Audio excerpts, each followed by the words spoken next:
여러분 안녕하십니까. 정치 마키아벨리 시간입니다. 오늘은 특별한 손님 한 분 모시고 최근에 있었던 북한 도발과 독도 주변에 있었던 한미일 군사훈련과 관련된 내용에 대해서 혹시라도 이것이 한반도의 긴장을 고조시키고 일촉즉발의 상황이 오지는 않는지 국제법 전공자이신 전문가를 모시고 여러분과 함께 토론하겠습니다. 오늘 특별히 동국대법대 이용준 교수님 모셨습니다. 안녕하십니까? 안녕하십니까? 바쁜 시간 내주셔서 고맙습니다. 영광입니다. 예, 오랜만에 뵙는데 네. 오늘 무거운 주제로 좀 토론을 하게 됐는데. 저희 주제가 항상 무겁습니다. 그렇습니까? 네.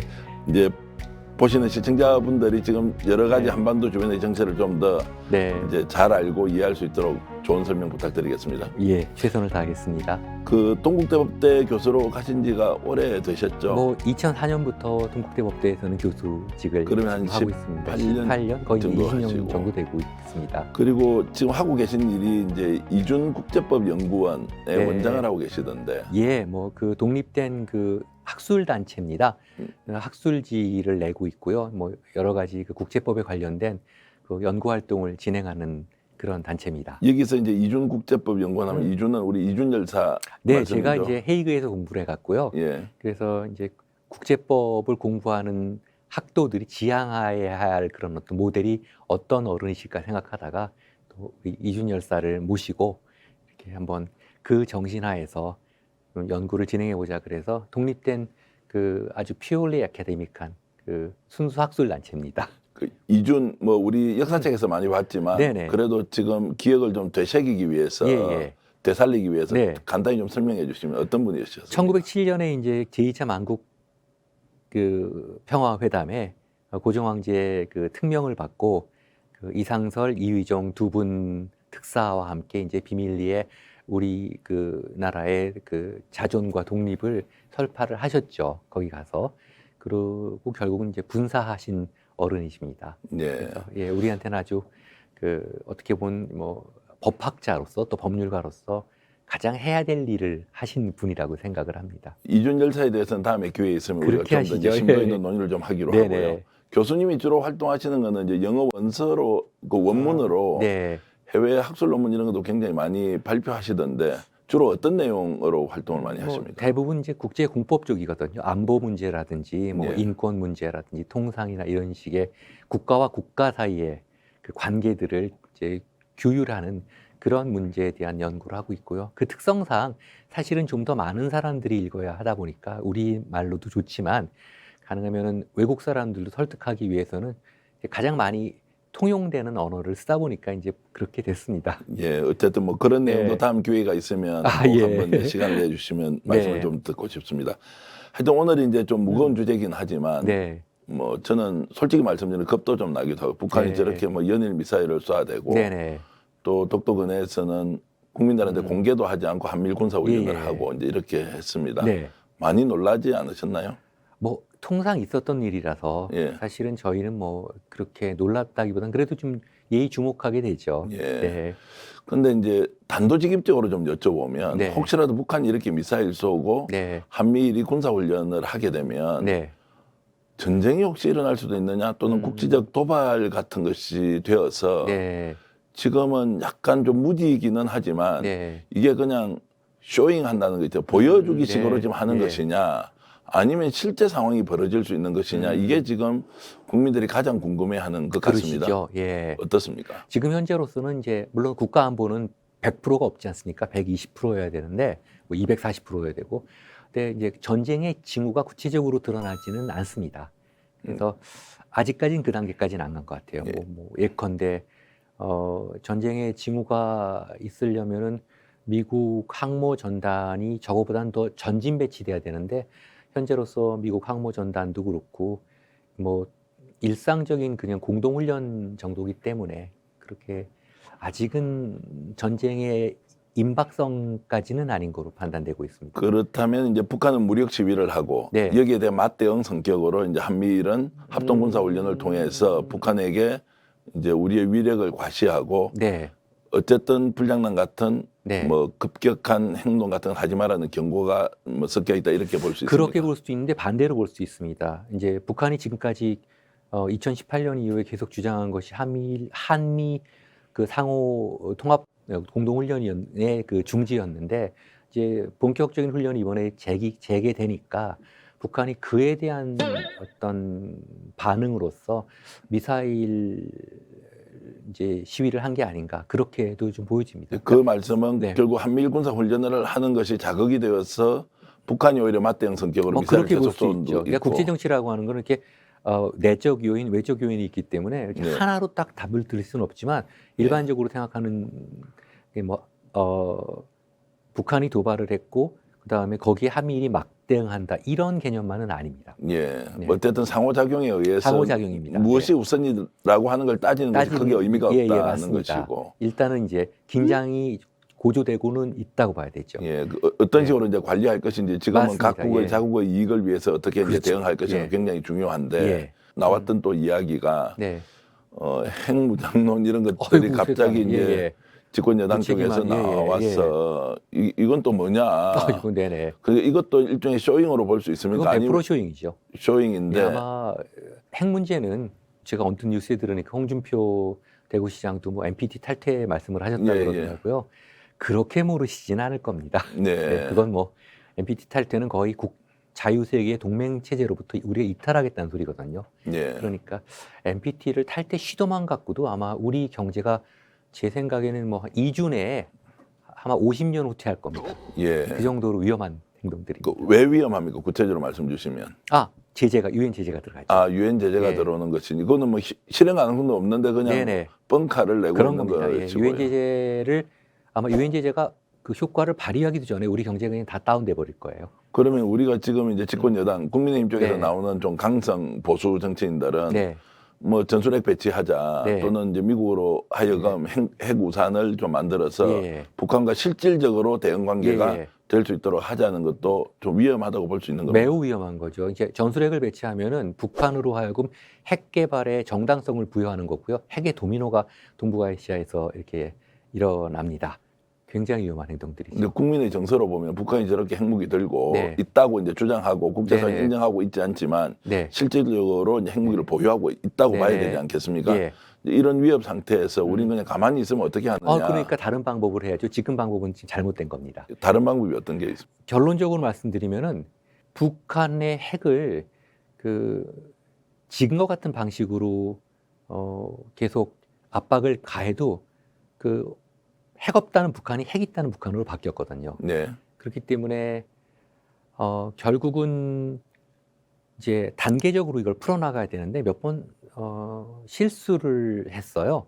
지난 2006년 제1차 핵실험 이전에 2005년 9.19 합의부터 네. 시작해서 여러 차례 사실은 북한 핵을 동결할 수 있었던 몇 번의 기회가 있었는데 실수를 했고 결국은 우리가 지금 멀리 왔지만 다시 컴백해야 되는 상태입니다. 그 실수는 이제 우리 대한민국 정부의 실수입니까? 그것만 아니면 아닙니다. 북한 그러니까 아니요. 미국 쪽에서 이제 이런 말씀 어떻게 들리실지 모르지만 미국이 이 동북아 정책에 있어서 과연 핵 없는 북한을 꼭 원하고 있는지 좀 의심이 갑니다. 그렇습니까? 예, 그 정도로. 그래서 이제 핵 동결을 하기로 합의를 해놓고 네네. 거기에 필요한 예, 이제 경제적 지원을 하기로 했는데 예. 실질적으로는 지금 예. 현재 우리 국민들이 느끼는 일반적 감정은 네, 북한의 잘못에 의해서 약속을 예, 지키지 예. 않고 핵 개발을 계속했다는 네네. 것이고 오히려 미국은 적극적으로 핵 동결을 하기 위해서 네. 북한을 관리하지 않았다 이렇게 볼 수도 있는 겁니까? 근데 그 전제부터 좀 잘못됐죠. 예컨대 지금 이제 말씀을 하신 이 전반적으로 국민들께서 이제 그렇게 알고 계시고 이제 언론이라든지 정치권에서도 그렇게 얘기들을 하는데 풍계리 핵시설을 이제 북미 회담을 거치면서 파괴했을 때 폭파했을 때 1차 폭파했죠. 예. 그때 북한이 원한 거는 안보리 제재 중에서 민생 관련 제재를 좀 해제해 달라고 했던 그게 거거든요. 몇 년도였습니까? 그게? 2018년 2018년. 그때죠. 그랬는데 그거를 결국은 지금까지 안 하고 있죠. 그때 이제 나온 이야기는 이런 거죠. 야, 풍계리만 할 게 아니고 네. 다른 쪽도 다 폭파시켜라. 아니 그러니까 단계적으로 움직였어야죠. 그러니까 예. 왜냐하면 이게 등가 교환이 안 되는 게 예. 이 안보리 결의라고 하는 거는 오늘 해제했다가 내일 올릴 수가 있거든요. 다시. 네. 근데 이 물리적인 핵시설이 파괴가 되면은 한 번 파괴되면 사실 다시 이렇게 그거를 리컨스트럭팅 하기에는 예, 예. 시간이 걸립니다. 예. 그렇기 때문에 완전한 비핵화 등가 교환이 되는 건 뭐냐면 북미 수교를 수교거든요. 통한, 예, 예. 그러니까 그 정도까지 갈 때 이제 단계별로 그걸 움직였어야 되는데 그때 약속을 깼죠, 미국이. 예. 그거는 그러면 명확한 사실입니다. 미국은 왜 약속을 깼습니까? 그 전에 뭐 바로 국제사회에서 그거예요. 예. 예, 바로 그 말씀인데 그냥 이거는 이게 미국이 북한을 보지를 않아요. 중국을 보죠. 예. 그러니까 중국의 대미 그 최전선에 있는 북한이 미국의 동아시아 개입에 굉장히 정당성을 지금 주고 있거든요. 예. 깡패잖아요. 예, 예. 그러니까 미국이 대중동 정책에서 제가 보기엔 실수했던 것 중에 하나가 후세인을 죽인 겁니다. 제 1차 골프전 때 후세인을 살려놓거든요. 네. 근데 2차 골프전 때 이제 후세인을 죽이면서 미국의 중동 개입의 명분이 없어지죠. 그런 식으로 미국은 어떻게 보면은 핵 있는 북한 아니면은 계속해서 문제를 일으키는 북한이 좀 필요한 게 아닌가. 그래서 지금까지의 미국의 행동을 보면은 과연 미국이 진정으로 한반도 비핵화를 원하는지 여부가 굉장히 불투명합니다. 대외적으로는 한반도 비핵화가 뭐 아시아의 평화를 위해서 반드시 필요하다고 반드시 필요하죠. 그렇게 해서 공언을 하기도 하고 얘기는 하죠. 예. 또 그 과정에서 북한을 대화의 상대로 볼 거냐 아니면 북한을 강대강 대응을 통해서 압박과 예. 제재를 통해서 관리할 것이냐. 예. 이것은 이제 미국의 민주당 정권과 공화당 정권 사이에서 약간씩 차이가 있지 않습니까? 예. 그런데 이제 종합적으로 봤을 때는 북한의 핵무기를 네. 일정하게 보유도 아니고 비보유도 아닌 상황으로 네. 관리하면서 네. 중국을 견제할 수도 있다. 네네. 이런 정도의 그 이제 미국 내 예. 이제 외교 정책 노선이 다수의 의견인가요? 아니면 뭐 잘 아시니까 소수의 의견으로 이렇게 존재하는 것인지. 겉으로 봐서는 이제 뭐 한반도 비핵화를 항상 얘기를 하고 있지만은 예. 이 막후에서는 과연 이제 어떻게 보면 가설적인 사안이긴 한데 과연 미국이 핵 없는 북한 그리고 핵이 동결된 북핵의 동결을 지금 현 시점에서 완전히 원하는지 제가 조금 의심스럽습니다. 이거 뭐 결코 북한을 두둔하는 게 아니라 국제 정치는 상당히 냉혹하거든요. 그러니까. 그래서 이제 우리가 보통 정치학 전공자들이 네. 이제 그 한반도를 둘러싼 주변국이 네. 과연 남북 당사자를 빼고는 누가 통일을 바라겠느냐. 그렇죠. 중국은 중국대로 남북 네. 간의 분단 상황을 관리하면서 예. 이익을 극대화하고 예. 일본이나 미국도 일정한 긴장을 유지하면서 오히려 남북이 통일이 되어서 네. 단일 국가가 되었을 때 가지고 오는 네. 위험보다는 예. 남북을 나눠놓고 적정하게 그럼요. 관리하는 것이 자국의 예. 이익에 도움이 된다 이런 이야기를 예. 뭐 일종의 우리가 이제 소수파의 의견처럼 아닙니다. 얘기를 이렇게 해왔는데 지정학적 위치를 갖고 이런 위치를 갖고 있는 모든 나라들은 주변 강대국들이 다 분리해서 통제하자라는 그런 게 뭐 역사적으로 항상 그렇죠. 그러면 항상 지금 뭐 분열시키죠. 그러니까 이제 뭐 미국이나 일본, 중국, 러시아조차도 뭐 네. 적정하게 관리하자는 쪽으로 관리해전주의죠. 예. 그런 컨센서스 예. 내부적으로 좀 동의된 예. 흐름들이 있다는 예. 말씀이죠. 그러니까 세계사적인 모순이 냉전의 마지막 모습이 지금 한반도에 있지 않습니까? 예. 이제 그게 풀려야 되는 시점이 이제 있는데 미중 간의 갈등 문제들도 그렇고 어느 정도 이게 균형을 잡아야 될 것 같습니다. 그럴수록 사실 남북 간의 대화가 훨씬 더 중요하고 네. 우리 문제 우리가 처리하겠다고 해야 네. 주변 강대국들이 네. 일정하게 우리의 존재를 인정해 주는데 네. 오히려 지금 이제 남북 간의 상황은 훨씬 더 악화되고 있으니까 네. 결국 바깥에서 가지고 있는 힘에 끌려갈 수밖에 없는 상황이다 이렇게 볼 수도 바로 있습니다. 지적 잘하신 게 북한의 1953년 이후의 기조는 소위 그들 얘기하면 조선반도 문제는 남조선 니들은 빠져라. 우리 미국하고 직접 거래하겠다는 거예요. 예. 근데 그걸 어떻게라도 돌려서 우리랑 남북한의 직접 대화로 끌고 나가려고 노력을 또 특히 문재인 정부 초반에 한 거죠. 많은 비난을 받으면서. 그런데 그 이니셔티브를 조금만 놓치면 다시 미국 쪽으로 갑니다. 근데 그 이야기는 우리가 역사로 되돌아 보면 박정희 대통령 시절에도 네. 남북 간의 문제를 직접 민족 자주의 원칙에서 한번 해보자고 이제 시도를 한 그 뿌리가 있지 않습니까? 그거는 이제 국내 정치적인 문제를 풀어나가기 위해서 1972년에 그렇게 한 거고 그렇게 한 것이고. 양쪽 다. 예. 왜냐하면은 제가 항상 얘기를 하지만 국제 정치보다 더 국제 정치적인 게 국내 정치거든요. 예. 동전의 양면이기 때문에 예. 어떤 의도와 어떤 배경에서 그런 얘기가 나왔는지는 한번 역사적으로 잘 이제 오늘 뭐 얘기가 될 문제는 아니지만 주제는 아니지만 좀 훑어볼 필요가 있어 갖고 조금 이 지금 현재 일어나는 이 정세의 전체적인 역사적인 축과 그 판세 이런 것들을 좀 조금 레퍼런스를 가지고 정확히 네. 볼 필요가 있을 것 같습니다. 이제 이 말씀을 들어보면 결국 지금 현재 일어나고 있는 이 일은 네. 단순히 북한의 미사일과 한미일의 군사 네. 훈련의 문제가 아니라 아니죠. 그것을 함축하고 있는 과거의 역사와 예, 각국의 그럼요. 이해관계와 예. 또 이것을 어떻게 풀어갈 것인지가 매우 복잡하게 얽혀있는 네, 네. 실타래 같은 것이어서 예. 그런 큰 그림 하에서 네. 현재 상황을 좀 더 보면 맞습니다. 우리가 일어나고 있는 일에 대한 인식 네. 또는 이제 생각 앞으로 예. 또 풀어나가야 될 해법을 네. 좀 더 다르게 가질 수도 있겠다 네. 이런 생각을 일단 오늘도 사실은 그 큰 그림을 좀 말씀 나누고자 저도 예. 그 생각을 하고 있습니다. 자 그러면 이제 강론으로 좀 들어가서 네네. 이번에 이제 한미일 군사 훈련 네. 독도에서 한 160km 떨어진 네. 그 지점에서 훈련의 성격은 어떤 것이었습니까? 뭐 위치 자체는 그렇게 중요한 게 아니고 예. 지금 한미일 군사훈련이 이제 주일미군의 후방기지, 그러니까 주일미군이 한반도 유사시에 투입돼야 되는 그러한 어떤 그런 이유를 가지고 지금 정부에서 주장을 하시는데 네. 정당성이 없어요. 왜냐하면은 주일미군은 미국의 주권 사항입니다. 예. 그렇기 때문에 일본하고 어떤 군사협력이나 공동 군사훈련을 통해 갖고 주일미군이 움직이는 건 아닙니다. 예. 그래서 그 성격은 좀 더 기존의 그 한일 관계를 좀 더 다른 방식으로 재편하고자 하는 지금 정부의 의도가 아닐까 생각을 합니다. 그러나 분명한 거는 일본과 경제적으로, 문화적으로, 사회적으로 많이 교류해야 되겠죠. 또 지금 같은 그런 국면을 좀 벗어나서 우호 협력 방향으로 가야 되지만 일본은 그 군사 협력의 대상은 아니라고 생각합니다. 자 구분해서 좀 여쭤보겠습니다. 지금 현재 우리가 이해하고 있는 것은 이번 한미일 군사훈련은 네. 미국의 요구에 의해서 네. 한국이 어쩔 수 없이 예. 일본을 데리고 네. 군사훈련을 할 수밖에 없는 상황을 네. 미국이 주도했다고 이제 보고 있는 들었는데. 시각이 있습니다. 예.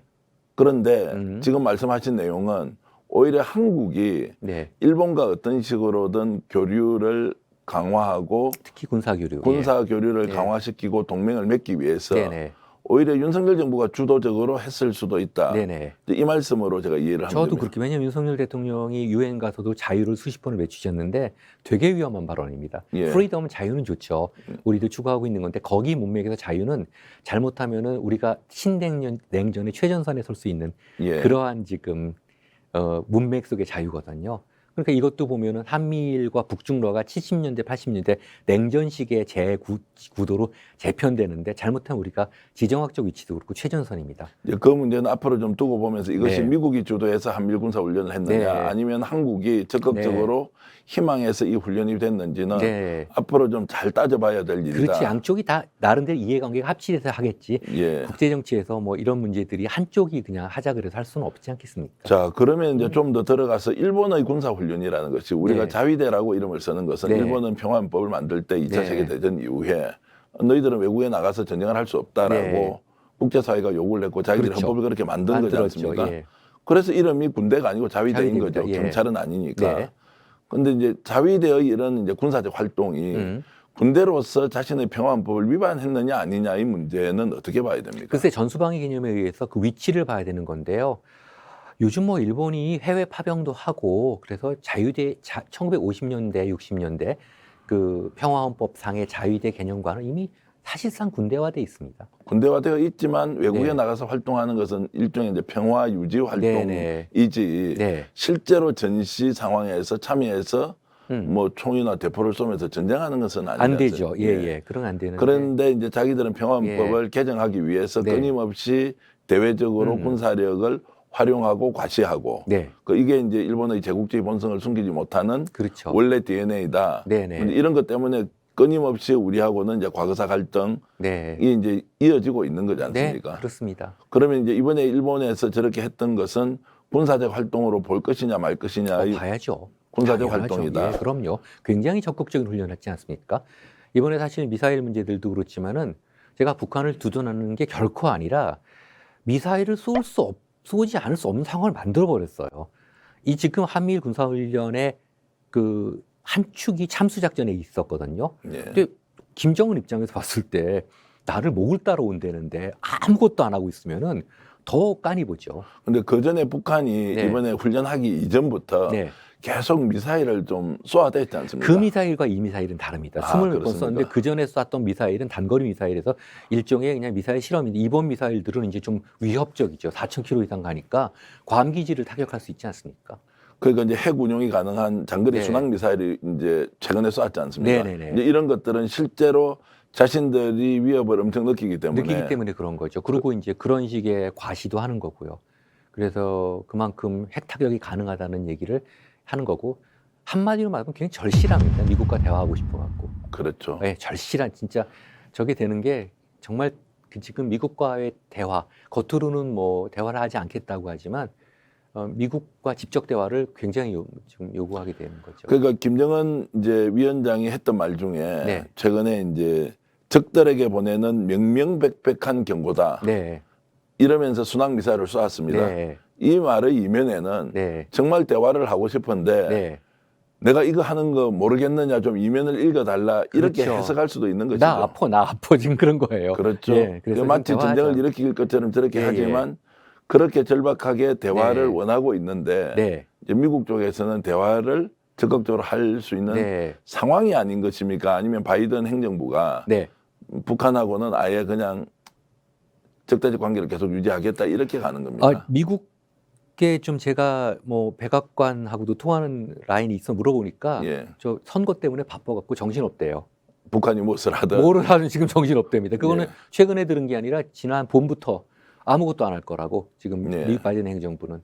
그러니까 이제 그냥 11월 선거가 중간 선거 끝날 때까지는 이렇게 그냥 지지부진하게 진행되지 않을까 싶습니다. 그러면 현재와 같은 긴장 상태가 이제 11월 미국 이제 그 선거가 끝이 날 때까지는 네네. 계속 좀 반복될 수 있다. 반복되겠죠. 그리고 이제 선거 결과를 북한도 예의주시하지 않겠습니까? 예. 예, 그런 부분일 것 같습니다. 근데 바이든 행정부가 이번에 만약에 이제 선거에서 패배하게 되면 네. 또 북한하고는 대화할 수 있는 계기나 이런 게 더욱더 없어진다고 봐야 돼요. 지금 우크라이나 사태가 너무 복잡해요. 예. 지금 북한에 눈을 둘 상황이 좀 아닌 것 같습니다. 네. 예, 우크라이나 사태가 너무 복잡해갖고 그 문제 지금 바이든도 아주 복잡한 것 같습니다. 그러면 이제 이럴수록 우리나라가 좀 주도적으로 네. 남북 간의 어떤 식으로든 네. 긴장을 완화시키고 네, 대화 국면으로 가고 예. 그리고 북한을 국제사회로 다시 끌어내는 그렇죠. 적극적인 활동을 할 수 있는 기회이기도 하지 않습니까? 사실 많이 그렇죠. 제가 네. 예전에 한번 저는 어렸을 때 이제 항상 그 수업 뭐 선생님들한테 가르침 받을 때 우리는 작은 나라이기 때문에 우리가 그 동북아 국제 정치 이 역학구도 속에서 우리의 그 어떤 그 활동량이 굉장히 작다고 생각해 그렇게 배웠거든요.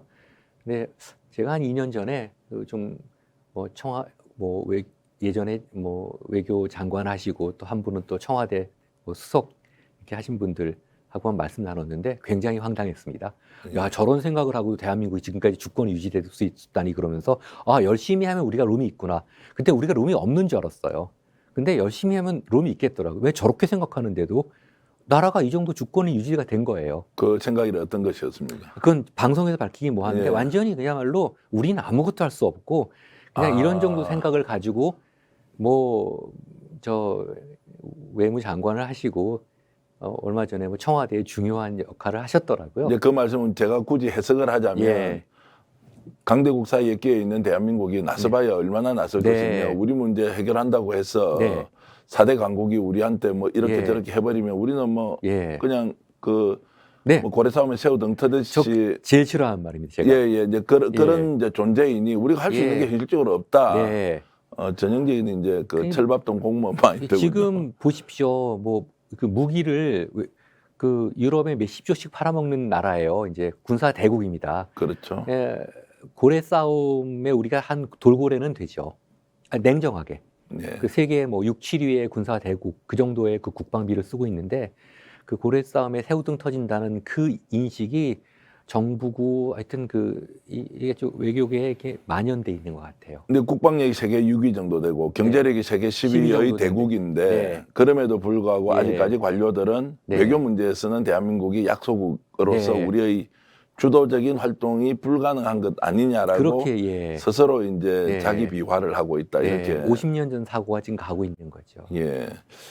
자, 참 이런 말씀 들으니까 참 걱정이 되기도 하고, 야, 저도 좀 대한민국 놀랐습니다. 국민들이 어떻게 예. 살아야 되는지 네네. 좀 심히 우려가 되는데요. 어쨌든 한미일 군사 훈련을 통해서 북한에게 이제 대응을 하겠다라고 하는 이제 이 윤석열 정부의 기조. 네. 이런 것은 중장기적으로 보면 맞습니까? 틀렸죠. 어떤 점이 틀렸습니까? 아니 약속한 게 한미 훈련도 사실은 굉장히 대폭 축소하거나 중단하기로 약속을 했지 않습니까? 예. 사실 그게 굉장한 위협이거든요. 예. 한번 거꾸로 생각을 해보십시오. 제가 북한을 두둔하는 게 아니라 제가 자기 검열을 자꾸 하는데 북한의 국방비라는 게 GDP가 우리 국방비 정도, 그러니까 뭐 CIA 통계, 뭐 통계마다 좀 다르지만 그 정도거든요. 근데 어마어마한 적대적 세력에 세계 최강의 천조국이 막 항공모함을 동원해 갖고 이 공세를 펼친다는 게 사실 전쟁과 훈련이라는 게 종이 한 장 차이거든요. 저러다 그냥 밀고 들어가면 전쟁입니다. 예. 미국이 한두 번 그랬습니까? 예. 뭐 정말 중동도 그렇고 그냥 다 초토화시키는데 저렇게 위협을 군사적으로 가하면은 얼마나 북한 입장에서는 이게 불안해지겠습니까? 예. 그래서 사실은 그걸 약속을 했는데 지금 다시 긴장을 고조시키잖아요. 그 북한에 있는 이제 전투기가 다 해봐야 150대인데 이번에 그걸 다 미국 뛰어가 23 다 뛰어서 그러니까- 추락하고 막 그렇지 않습니까? 그러니까 실제로 전투 능력이 없는 비행기까지 네네. 이번에 띄워서 150대를 날려서 우리는 네. 자주국방한다고 했던데 네네. 그것이 한편으로 보면 자기 방을 올리면서 굉장한 공포감을 그대로 드러내는 것이다. 그렇죠. 제가 말씀드리고 싶고자 하는 거는 이 학문적 측면보다 항상 nation is value free라고 국가는 어떤 가치 판단의 범주에서 벗어나 있습니다. 제가 말씀드린 거는 북한의 김정은이 싫고 뭐 옛날에 일본의 아베가 싫을 수 있습니다. 어떤 정책이 싫고 그런데 어떤 주권 국가의 그 실체 자체는 우리가 감정적으로 어떻게 가치 판단할 수 있는 대상이 아니에요. 예. 다시 말씀드리면 선입견을 가지고 국제 관계를 보지 말라는 말씀입니다. 현실을 봐야 된다. 현실을 직시해야 됩니다. 예. 그래서 나는 북한이 무조건 싫어. 그러니까 북한의 김일성이 싫고 김정일이 싫고 그런 거면 저도 싫은데 그 이전에 어떤 그 유엔에 등록된 그 DPRK라고 하는 그 국제법적 국가 실체 자체는요 가치 판단의 범주에서 벗어나 있습니다. 그러니까 이제 백지에 놓고 시작을 하는 거죠. 그렇게 봤을 때는 약속한 게 있지 않습니까? 트럼프 때. 예. 그러면 저도 이 뭐 주한미군 철수를 얘기하는 것도 아니고 그 한미 군사훈련 자체를 좀 다른 방식으로 개선할 필요가 있었죠. 뭐 예컨대 해공군이 집중돼서 뭐 남쪽에서 멀리 한다든지 그럴 수 있었는데 다시 이제 컴백하니까 북한도 컴백하는 거예요. 나 미사일 쏠 거고 뭐 여차하면 조건이 맞으면 우리 핵 실험하겠다. 이렇게 나가는 거죠. 실제로 이제 네. NLL 문제도 해결하는데 공회를 좀 만들어서 양쪽이 네. 이제 평화 수역으로 네. 좀 관리하자 뭐 이렇게 그건 절대적이죠. 그러니까 필요했지만 지금 뭐 하지도 못하고 못하고 버리는 넘어갔고. 거죠. NLL 문제는 더더욱 왜냐하면 거기는 세계에서 가장 복잡한 그 수역이거든요. 예. 그러니까 우리 서해 5도가 발행하는 영해와 3해리 영해와 황해남도가 발행하는 12해리 북한의 영해가 중첩돼 있기 때문에요. 예. 그건 굉장히 복잡해서 고민을 그렇게 한 겁니다. 정부에서 예전에. 근데 조금 이제 안타까운 것은 지금 윤석열 정부가 외교 또는 네. 북한 문제를 잘 못한다는 거 이전에 그 네. 문재인 정부가 음. 이제 그 남북 정상회담도 계속 하면서 네. 이런 문제를 좀 더 적극적으로 미국 정부를 설득해서 네. 좀 할 수도 있지 않았겠느냐. 문재인 정부는 제가 그때 막 남북 정상회담이 진행될 때도 생각을 했는데 플랜 B가 없었어요. 예. 예, 그냥 플랜 A 이렇게 잘 되겠지. 뭐 이렇게 이렇게 생각을 했지. 어떠한 류의 정부로부터 플랜 B를 제가 받아본 적이 없습니다. 생각조차도. 그런데 남북 문제는 그 김대중 대통령, 노무현 대통령을 네. 거치면서 충분하게 라인들이 있었고 예. 또 그 A 플랜과 B 플랜 예. 충분히 만들 수 있는 기회나 예. 역량도 됐을 것 같은데 왜 단순히 만나기만 만나고 예. 후속 조치를 네. 뭐 늘 저희들이 생각하는 것은 미국 정부 좀 설득하면 되는데 네네.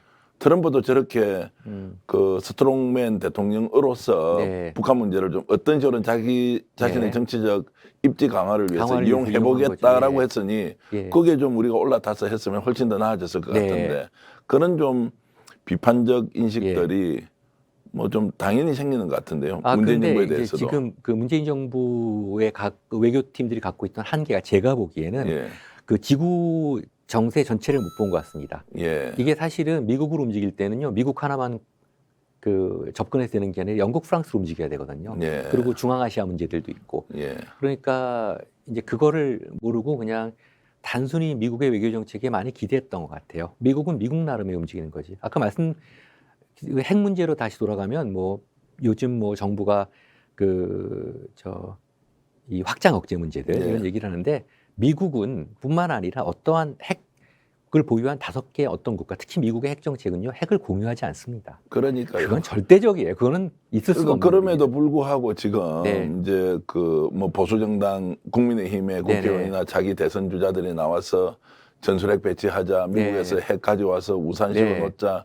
이게 사실 전공자들이 봤을 때 이 말이 안 되는 이야기다. 미국이 허용할 이유가 네. 없고 허용해줄 사유도 전혀 되지 예. 않은데 왜 이런 주장을 하면서 그러면 네. 이게 문제의 본질을 좀 희석시켜서 가느냐 이런 생각이 좀 저도 듭니다. 묻고 싶습니다. 그분들한테 진짜 모르시는 건지 아니면 알고도 어떠한 정책 의도가 있는지. 저는 뭐 폴리틱스하고는 좀 멀어갖고 그분들이 그걸 통해서 어떻게 자신의 정치적 입지를 강화시키는지는 모르겠지만 이 상황 자체는 그 미국의 핵 정책의 뭐 기본이에요.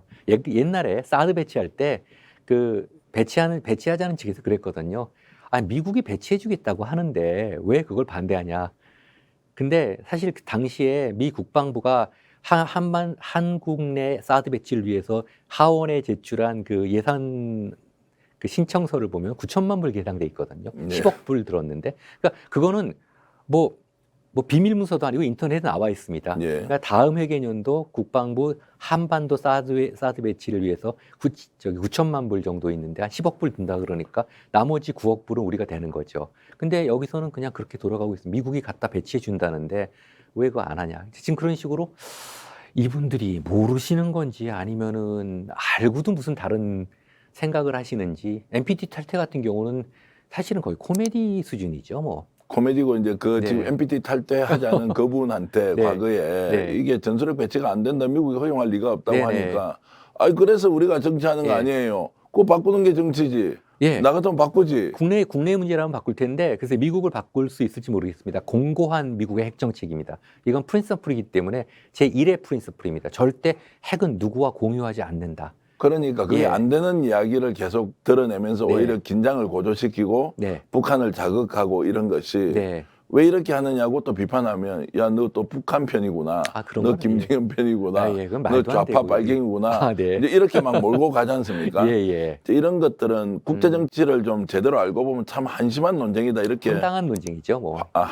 황당한. 예, 한심한 걸 넘어서 황당한 논쟁이다. 뭐 NPT의 그 기본 구조. 사실은 NPT 11개 조항이에요. 그거 한번 읽어보셨는지 모르겠습니다. 예. 그분들이. 그거 어렵지도 않아요. 이렇게 보면은. 그런데 탈퇴 쉽습니다. 3개월 유예 기간 두고요. 바로 탈퇴할 수 있고 북한이 NPT 회원국으로서는 유일하게 탈퇴한 나라입니다. 예. 그래서 탈퇴해서 어떻게 됐죠? 우리도 북한 같이 되려고 전 세계에서 고립되고 경제는 다 망가지고 국민들은 굶어 죽고 인터넷 끊고 금융 끊고 그다음에 국제관계 다 끊고 통상 끊고 우리 그러면 그냥 우리 지금 국부의 85%가 해외에서 나오는 건데 그럼 우리 굶어 죽습니다. 실제 NPT를 탈퇴하면 조금 전에 말씀하셨던 걸 좀 구체적으로 얘기하면 네. 이게 이제 유엔에서 결의되어 있는 내용입니까? 아니면 NPT NPT 는 회원국들이 네. 만약 NPT에 탈퇴하면 조금 전에 네. 말씀하셨던 통상이나 네. 인터넷이나 모든 것들이 다 끊겨서 국제사회에 고립되도록 네. 이렇게 협약이 되어 있습니까? NPT는 되게 짧습니다. 예. 핵 우산을 기본으로 해갖고 그냥 비핵화 규범인데 그 비핵화 규범 자체가 왜 이제 1967년에 왜 그게 이제 발효됐냐면 그 핵의 기득권을 가진 국가들이 2차 대전 이전에 그 기득권을 또 유지시키고자 한 네. 거고요. 그런 그 기득권의 기초가 군사동맹이고 네. 그 군사동맹의 그 핵심이 핵동맹이에요. 예. 우리만 핵을 갖는다. 그래서 근데- 다른 국가들은 핵 네. 확산을 금지시키는 된- 조약을 만들어 온 게 이제 맞습니다. NPT죠. 그 대신 우리가 보호해주겠다. 그렇죠. 각자. 예. 그랬는데 그게 갑자기 동북아 어디 끝에서 이 핵 비핵화 체제의 균열이 발생될 조짐을 보였고 그게 북한이에요. 예. 그래서 펄펄펄펄 뛴 거죠. 네. 그런 상태가 됐는데 만약 그렇기 때문에 지금 어떤 나라가 또 탈퇴를 하려고 한다면은요. 그 NPT 자체의 그 구속력이 아니라 유엔에서 제재가 들어가죠. 예, 예. 예, 예. 그러니까 그거는 아까 그 뭐- 말씀은 결국 이제 유엔 예. 제재로 자동으로 이어지기 자동으로 때문에. 이어지고 거기서 이제 다 끊어버리는 거죠. 예. 그러면 이제 뭐 예, 그러면 지금 이번에 이제 그 발언을 했던 정치인이 네. 자기 대권의 유력한 주자이기도 한데 네, 그 NPT 탈퇴를 하고 나면 우리 나라가 국제사회에 완전 고립된다. 네, 그 질문을 당연히 해야 되겠네요. 그렇죠.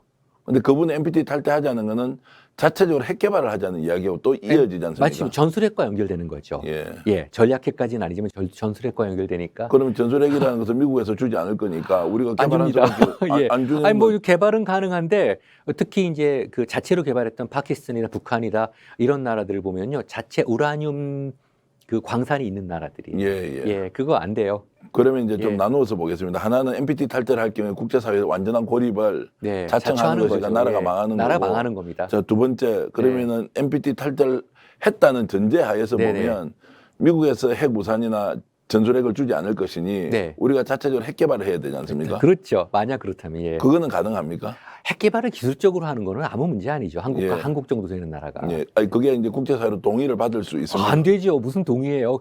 동의도 되기 전에 우리는 경제적으로 다 파탄나는 겁니다. 디스멘틀 완전히. 예, 예. 완전히 그냥 굶어 죽고 다 그 저기 뭐 한 IMF 그 구제금융 당시에 1997년 경제 성장률이 마이너스 6.9%였는데 그거에 한 10배쯤 타격을 받을까요? 한국 경제? 교수님 개인 의견으로는 그런 분들의 발언이 실제 네. 모르고 하는 소리인지 아는데 네. 그냥 한번 질러보는 거예요. 네. 어떤 느낌이십니까? 그 깊은 속은 제가 모르겠는데 설마 모르시겠습니까? 정치인들이신데요.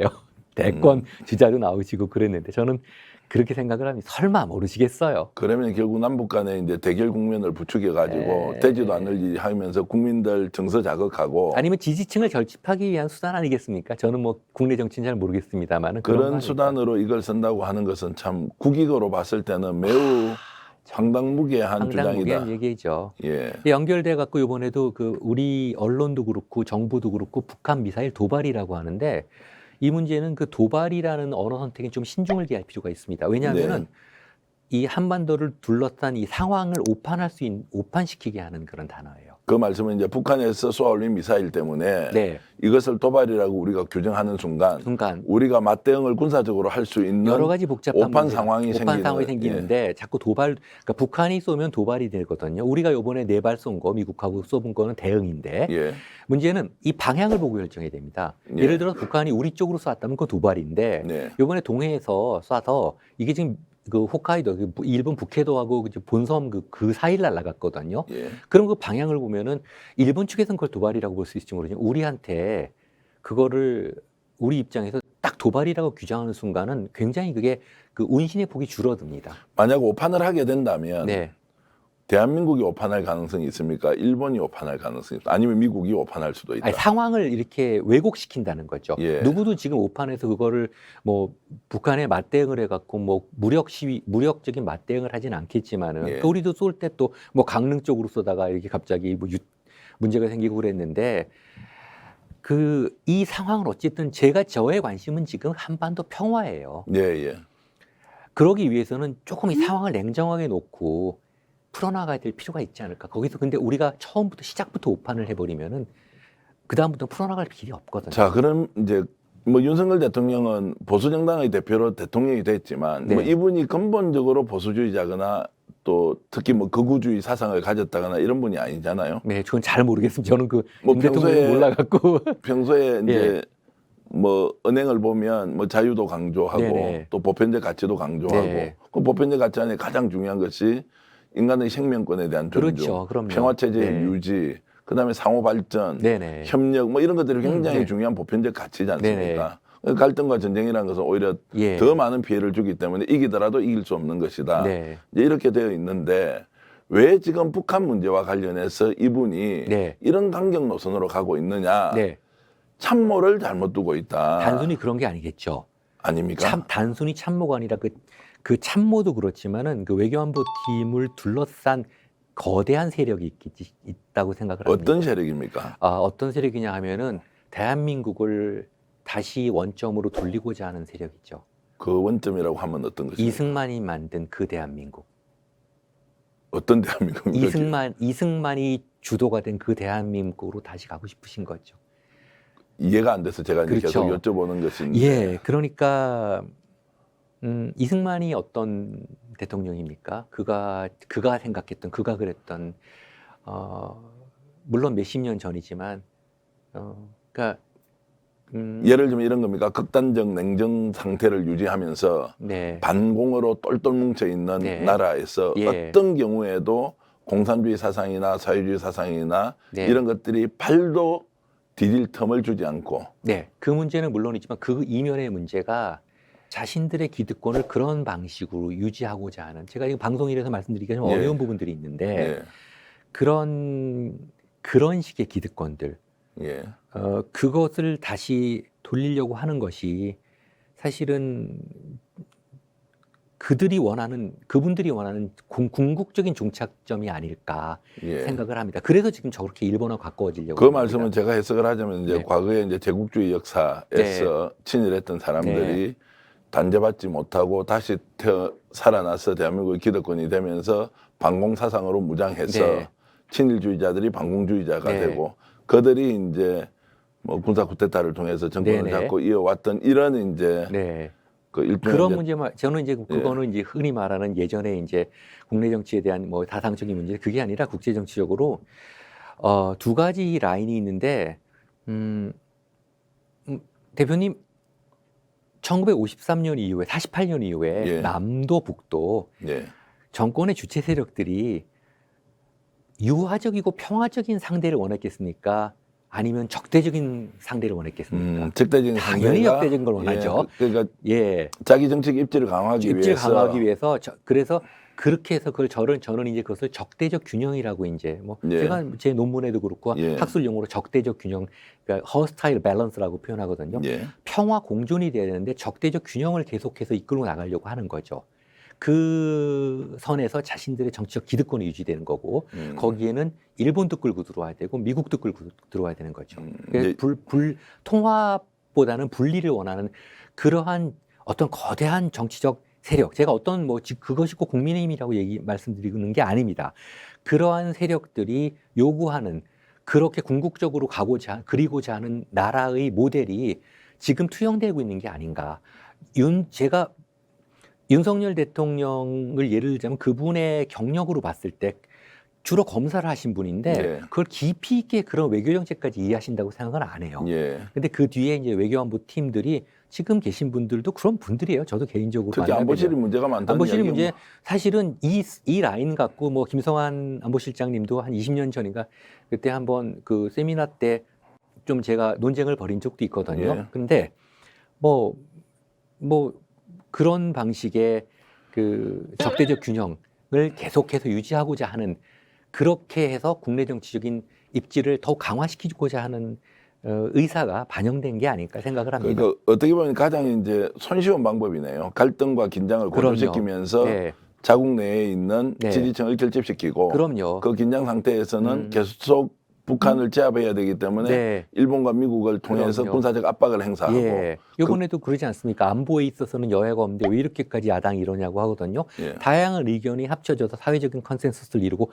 그렇게 안보 방향을 해야지 나는 옳고 당신은 틀리다고 얘기할 수는 없죠. 그건 여야 마찬가지입니다. 그러니까 이게 아까 이제 말씀하신 게 적대적 균형이라고 했지만 네. 우리 정치권에서 쓰는 용어로 적대적 공생이라는 말이 있지 않습니까? 뭐 맞습니다. 예. 양극단에서 서로 치고받고 칼로 찌르면서 네. 결국 다른 선택지가 맞습니다. 생기지 않도록 해서 예. 오히려 지지층 결집시키고 예. 자신의 기득권은 계속 유지하는 구조. 예. 이것이 남북 문제에서도 네. 결국 지금 윤석열 정부가 이런 카드를 써서 네. 북한 문제를 일정하게 긴장 상태를 유지하는 유지하면서 거죠. 예. 이제 정권의 이제 지지 기반 예. 또는 국정 운영의 네. 동력을 좀 확보하겠다. 뭐 그런 면도 있을 것 같습니다. 어쨌든 제가 적대적 공생이란 말씀을 안 드린 건 그 적대적 균형의 반대 개념이 평화 공존이기 때문에 예. 공생과 공존이 조금 어느 정도 비슷한 긍정적인 의미가 긍정적인 있죠. 의미가 예. 있어 적대적 균형을 통해서 지금까지 이루어져. 그건 뭐 북쪽도 마찬가지입니다. 그래- 끊임없는 예.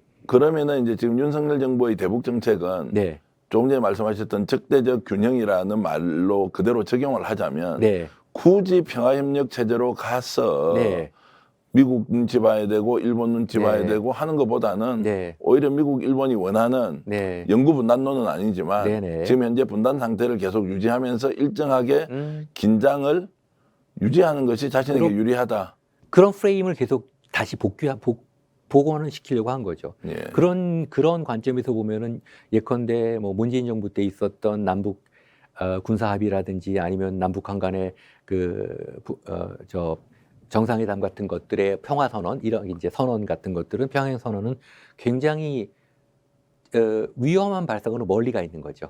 그러면 그쪽으로 돌아가는 것은 윤 정부 내내 이런 기대를 하기는 매우 어려운 상황이네요. 네, 그건 어려울 겁니다. 왜냐하면 윤 대통령 혼자서 하실 수 있는 일은 아니에요. 그래요? 예, 그럼요. 거대한 세력이 있죠. 미국도 마찬가지입니다. 지금 뭐 미국 대통령이 무슨 힘이 있겠습니까? 예전에 뭐 케네디가 뭐 그런 말 했잖아요. 백악관 들어서 얼마 있다. 거기 다람쥐 틀에 굉장히 관심이 많더래요. 경호원이 왜 이렇게 관심이 많으시냐니까 20석에 내 마음대로 할 수 있는 게 저것밖에 없을 것 같다고. 예. 사실은 대통령 되게 힘들 거예요. 저는 대통령이 어떤 일 하시는지 모르지만 거기 갇혀갖고 복잡한 국내외적인 사안, 정치적 사안에 부딪히는데 지금까지 다뤄보신 적이 없는 일이잖아요. 국제정치라고 하는 건. 그런데 참모들은 나름대로 뭐 이렇게 전문 용어를 써가면서 얘기를 하는데 뭐 그래서 자꾸 일본 특히 요즘 그 외교 안보실 보니까 일본을 끌어들여갖고 그게 이제 주일 미군의 어떤 자산들을 군사적 자산을 이용한다고 하는데 그건 말도 안 되는 소리입니다. 그거는 국제법상 주권적 사항이기 때문에 마치 사드 건드린 게 우리 주권을 중국이 건드린 게 아니라 미중 간의 문제죠. 그런 네. 식으로 주일 미군은 철저하게 그 미일 상호 조약 그에 따라서 이루어지는 문제고요. 그 이전에 이제 조금 더 제 인지 심리학적으로 한국을 지배하는 게 아직까지 전쟁 트라우마 같습니다. 예. 예, 그 전쟁 트라우마 때문에 이런 식의 그 머니퓰레이션, 그러니까 좀 그 정치적으로 선동에 많이 국민들이 마음이 많이 흔들리시는 것 같아요. 제가 말씀을 들으면서 조금 충격적인 것은 네. 우리 정치권이 국내에서 대결과 갈등을 통해서 자기 지지층을 결집하는 네, 그것은 어떻게 보면 다음에 표를 좀 얻기 위해서 하는 그런 거죠. 것인데 네, 이제 국가 문제를 놓고 정치 지도자가 예, 대결을 통해서 나의 이익을 공고히 하면 네, 결국 평화도 잃고 예, 또 안정도 잃고 예. 또는 발전도 기회를 놓쳐버리지 예, 않습니까? 그렇게 가고 있는 이제 보수 정권 또는 윤석열 정부라면 네. 야, 참 걱정이 태산 같다 네. 이런 생각이 좀 들어서 우리가 이제 그 국제 문제나 특히 국익과 관련된 부분 외교 문제는 여야가 없이 손잡고 예, 예. 우리나라 이익 파일을 최대한 키우자. 그런 요소. 이게 일종의 우리 공식처럼 돼 있지 않습니까? 그렇죠. 그걸 그러려면- 내팽개치고 가고 있는. 자, 그러면 이제 윤석열 정부가 남북 간에 대화할 가능성 거의 없고 이렇게 이제 긴장 상태가 유지되고 네, 한미일 이제 합동 군사 훈련을 통해서 이제 어떻게 아까 말씀하신 참수 작전의 실력까지 보여줬다면 네. 그럼 북한은 이제 핵실험 합니까? 철저 핵실험 핵실험은요, 감행할 수 있습니까? 다음에 이제 몇 가지 조건을 보겠죠. 미국이 어느 정도 반응 나오는지 또 중국과의 관계. 보통 핵실험이 됐을 땐 지금까지 6번의 핵실험이 중국과의 그 소통이 많이 단절됐을 때, 그러니까 미중 양쪽에 대한 메시지죠. 가만 네. 안 있겠다고. 근데 근데 지금은 제가 뭐 그걸 무슨 뭐 한다 안 한다 예측할 수 있지만 어떠한 조건이 있느냐에 따라 다른데 지금 뭐 북중 관계는 비교적 어느 정도 소통은 되는 것 같습니다. 제가 한번 시진핑 이 공산당 좀 핵심 인사하고 한번 얘기를 해봤는데 딱 네. 그렇게 얘기하더라고요. 시진핑 주석은 김정은 위원장을 어떻게 생각하냐고 그랬더니 이렇게 딱 좋아하진 않는데 딱 그렇게 얘기하더라고요. 북한의 unfamiliar regime, 그러니까 중국으로서 좀 낯선 그 정권이 다시 들어서는 걸 원치 않는다. 그러니까 예, 이제 그렇게 그 정도 나가면 그러니까 진선은 아니나 그렇다고 해서 배제할 네. 만큼 네. 되는 정권은 아니기 때문에 네. 적정하게 이제 거리 유지하면서 관리하겠다는 것인데 네, 그런 거죠. 만약 7차 핵실험을 감행하면 네, 어느 정도 중국의 동의 이런 게 필요하거나 또는 중국이 네. 그 7차 핵실험은 안 된다라고 네. 이렇게 좀 제지를 할 가능성도 있지 않습니까? 아니 중국의 동의를 받고 하진 않게 중국이 예. 중국도 지금 그걸 동의할 상황은 아니지 않습니까? 예, 예. 그러나 이제 지금 우리가 분명히 생각해야 될 거는 육체 핵실험까지는 그래도 북한이 그 핵에 대해서 어느 정도 저울질을 했는데 예. 지금부터는 핵을 법제화했지 않습니까? 예. 우리가 처음으로 핵이 있다는 북한을 지금 상대해야 됩니다. 또 선제 전혀- 타격론도 예, 이야기하고. 전혀 다른 얘기를 하고 있는 거죠. 예. 선제 타격론이 이런 건 제가 보기에는 최근에 있었던 우리 정부나 윤 대통령에 대한 아주 악에 바친 그런 발언들은 그 자기네가 보기에 지금 현재 정권과는 대화가 불가능하다고 예상을 하고 미국 쪽으로 가겠다는 얘기 그런 네. 메시지 같고요. 핵 문제는 뭐 그렇게 여러 가지 관점을 보는데 한 가지 그러니까 재산 말씀드리지만은 이제부터는 핵 있다고 하는 핵이 법제화된 북한과 상대를 하는 과거보다 훨씬 더 어려워진. 훨씬 더 어려워진 거죠. 멀리 왔어요. 2005년에 가능했고 2007년에 2.13 때 가능했고 2018년에 가능했는데 그때 다 놓쳤습니다. 그렇지만 아무리 어려워도 다시 가야 됩니다. 예. 가는 건요. 2005년으로 가야 돼요. 자, 1일곱밖에 이제 없습니다. 그렇게 보면 이제 과거에는 미중 간에 어느 정도의 네. 협력 관계가 있어서 네, 북한이 좀 컨트롤이 되는 측면도 있었는데 네. 지금은 뭐 미중 간의 관계가 네, 최악의 상황으로 지금 가고 있지 않습니까? 예, 이런 상황에서 북한에서 실제 핵실험을 할 경우에는 예. 지금 우리가 일종의 대응 훈련하는 것하고 완전히 다른 상황으로 또 받아들여야 되는 거 그렇죠. 아닙니까? 뭐 예, 그래서 이제 이런 것들을 종합적으로 관리하려면 예. 어떻게 해야 되는지 한번 말씀을 좀 해주시죠. 자, 그럼 글쎄, 미국이 일단 손을 내밀고 북한하고 일단 네. 대화를 시작해야 한다. 어떤 일이 있어 맞습니다. 어떤 일이 있어도 일단 미국으로 하여금 북한이 원하는 1차 단계의 민생 관련 그 유엔 안보리 제재 사항은 좀 풀어줘야 됩니다. 물론 그냥 무조건 푸는 건 아닙니다. 예. 그를 통해서 협상을 재개하는 거죠. 예. 혹자들은 협상하면서 북한한테 그 미사일 발사하고 핵 개발할 수 있는 시간을 줬다는데 아니요. 그 협상이 제대로 안 됐으니까 북한이 저렇게 나갔죠. 오히려 또 협상을 했으니까 미사일 네. 개발이 좀 더 늦춰진 늦춰졌겠죠. 면도 있고요. 근데 정반대로 이야기하는 이제 네네. 부분도 많죠. 그럼 어떻게 합니까? 그럼 예. 군사적으로 제재할까요? 예. 그렇게 해서는 정말 이게 걷잡을 수 없는 상황으로 지금 나가는 거거든요. 전쟁은 안 됩니다. 그러니까 실체를 인정하고 미국이 네. 어찌됐든 지금 제재를 네. 좀 풀어서 대화의 네. 장으로 끌어왔어. 예. 길게 보고 북한은 이제 핵 문제를 맞습니다. 관리하는 수밖에 없는데 그렇죠. 그 외에는 없다는 거 아닙니까? 없죠. 왜냐하면은 뭐 리비아도 그렇고 우크라이나도 그렇고 북한으로 하여금 나쁜 학습 경험을 하게 만드는 거예요. 핵을 포기하니까 그 다음에 어떻게 됐습니까? 리비아도 정권이 망가졌죠. 그 다음에 우크라이나도 만약 핵이 있었으면 저렇게 당했을 리가 없거든요. 네, 예. 그러니까 어떤 일이 있어도 북한이 원하는 건요. 김정은이 원하는 거는 딱 한 가지입니다. 내 정권 안보예요. 나를 좀 어떻게 해달라고. 근데 그거를 아무 개런티 안 되는 상태로 핵을 포기해라? 그냥 무조건 핵을 포기하면은 뭐 담대한 구상? 뭐 어떻게 해주겠다라고 뭘 믿고. 우리네 사람 사이도 못 믿는데요. 많은 사람들이 국제관계가 냉혹하다고 하지 않습니까? 그거 잘못됐습니다. 잔인무도합니다. 예. 전 냉혹하다는 말은 안 씁니다. 예. 잔인무도한 것이고요. 어느 국제법 교과서에 국제사회가 도덕적으로 움직인다고 합니까? 더 현실적이죠. 네. 잔인무도하고 정말로 지금 우크라이나에서 나타나는 상황 보십시오. 올해 1월 말까지만 해도 상상이나 할 수 있었던 일입니까? 네. 저렇게 시빌리안 캐주얼티가 심한 상태인데요. 그 지정학적 위치는 우크라이나나 한국이나 비슷하죠. 자, 오늘 이제 교수님 말씀 들어보면 멀고 험하지만 가야 기본으로 돼요. 돌아가서 다시 시작하지 네. 않으면 한반도의 평화는 없다. 없습니다. 고통스러운 길이라 하더라도요.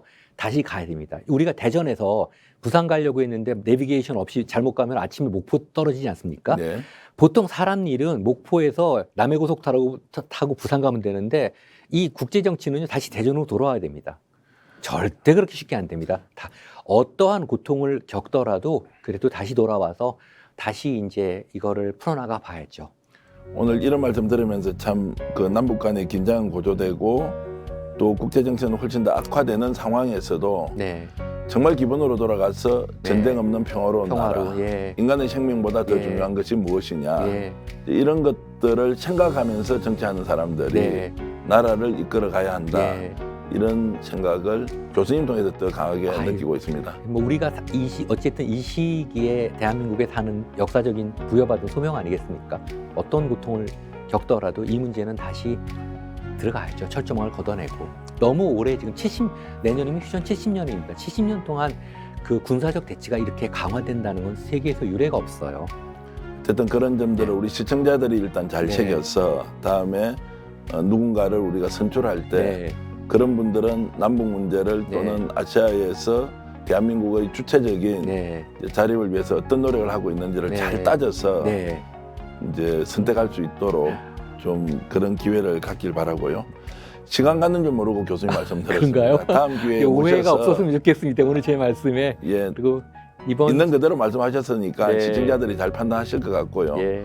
오해와 편견보다는 네. 실제 현실을 인식하고 앞으로 네. 우리가 어떻게 이런 긴장 상황을 평화체제로 만들 예. 것인지를 종합적으로 생각하도록 네. 한 좋은 기회였습니다. 감사드리고요. 이번 정부도 많이 어렵겠지만 그래도 조금 발상을 전환해 주셨으면 하는 바람입니다. 저도 진심으로 바라고요. 네. 또 윤석열 정부가 외교로서 예. 성공해야 네네. 대한민국이 더 평화롭고 네. 안전한 나라가 되는 안전해야죠. 국민들 너무 지금 불안해하고 계시거든요. 것을, 네. 그렇게 꼭 기억하고 네. 실천해 주시기를 바라겠습니다. 네, 어려운 문제인데 제가 너무 웃으면서 얘기해서 아닙니다. 너무 좋은 말씀 네. 감사드리고요. 네.